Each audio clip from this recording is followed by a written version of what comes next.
Counsel from Congressman Thompson's office here to sort of open the event.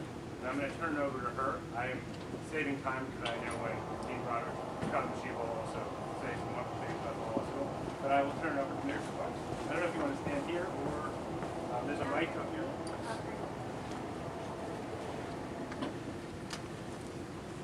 Good afternoon, everyone. I would like to thank the University of District of Columbia School of Law for extending this invitation today. When glancing at your list of invited speakers, I know you will have a very informative discussion. I've worked with Mr. Harper and Mr. German in the past before. Throughout the years, the Committee on Homeland Security has looked at issues similar to this with the Department of Homeland Security and with their space. I also would like to applaud the students that put this together. I heard that most of them were, or all of them are first-year students, and having been a law student myself, I know that taking on putting together such a big symposium is a very, very hard task, especially dealing with the rigors of having to be a first-year student. But this forum is important to all of us. It is important to you all as students, as commuters, as people that travel throughout the District of Columbia, Maryland, and Virginia, and as tourists. Most of us are impacted by the Metro. There are very few people that I know that do not take the Metro. So the Metro is a very big portion of our lives.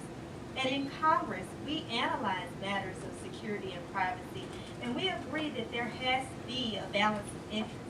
When it comes to protecting our national security interests, we must remember that there is a living, breathing document called the Constitution, and the Constitution protects our rights, and one of these rights is our right to unreasonable search and seizure. One of the highest priorities of Congressman Thompson, who could not be here today because we're trying to vote and see if we can get a budget and avoid a government shutdown, is to work with both Democrats and Republicans to improve our domestic security policies while ensuring that in doing so, our civil rights, civil liberties, and privacy interests are maintained and protected. We know that terrorism is real, and we know that an infrastructure such as the Metro could be a target for terrorism and other crimes.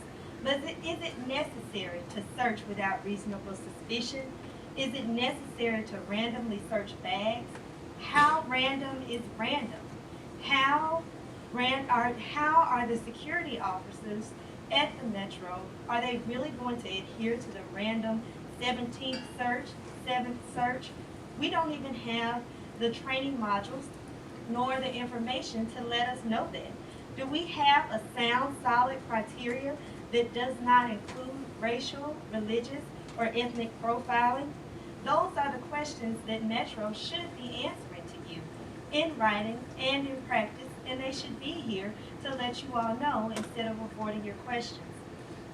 Metro officials still have not specified how the searches are going to be taken and how the searches are going to be undertaken, nor where the location's going to be, and actually what are the Metro's goals?